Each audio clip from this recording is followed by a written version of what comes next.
नीतिज्ञ श्री कृष्ण महाभारत युद्ध के समय का एक बहुत ही नीतिवान, संस्कारी, रोचक प्रसंग है जो मैं आपको सुनाने जा रही हूँ। महाभारत का युद्ध चल रहा था। कौरवों के सेनापति भीष्म पितामह थे।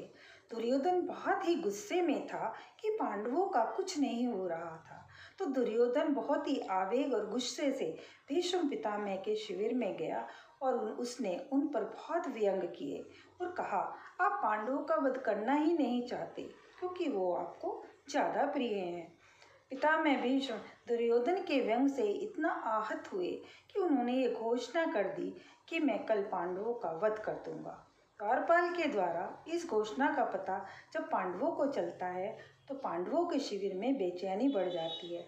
सभी को भीष्म पितामह की क्षमताओं का पता था। सभी अनिष्ट की आशंका से परेशान हो जाते हैं।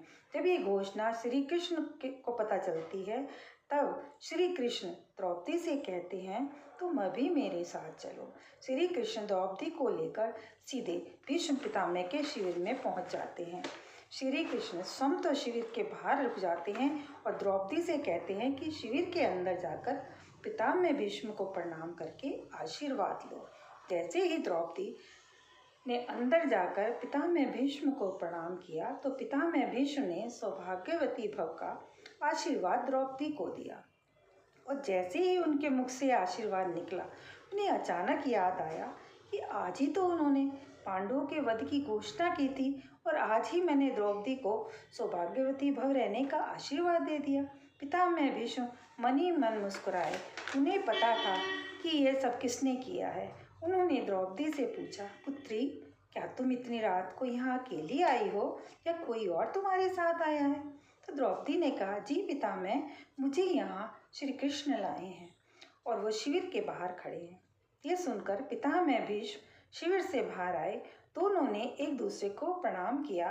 पितामह भीष्म ने कहा, मेरे एक वचन को मेरे ही दूसरे वचन से काटने का काम केवल नीतिज्ञ श्री कृष्ण ही कर सकते हैं, अन्यथा कोई और नहीं। शिविर से लौटते समय श्री कृष्ण ने द्रौपदी से कहा, आज जिस संस्कार और आदर की वजह से तुम्हारे पतियों को जीवन दान मिला है, अगर कौरव और पांडव अपने परिवार के वृद्धजनों का स्नेह पाते और आदर करते, आपस में विचार विमर्श करते तो आज इस युद्ध की नौबत ही ना आ पाती। आज समाज में हम अपने संस्कार भूलते जा रहे हैं, इसीलिए हर घर में कलह क्लेश का वातावरण रहता है। वो कहीं ना कहीं इस मूल से जुड़ा है कि हम अपने बड़ों की उपेक्षा करने लगे हैं और अपने संस्कार भूलते जा रहे हैं। संस्कार ही हमें सीमा में रहना सिखाते हैं। आप सबको मेरा प्रणाम। दोस्तों, अगर मेरी कहानी आपको अच्छी लगी तो प्लीज़ आप इसको लाइक करें, शेयर करें, सब्सक्राइब करके कमेंट्स बॉक्स में अपने विचार ज़रूर लिखें। धन्यवाद।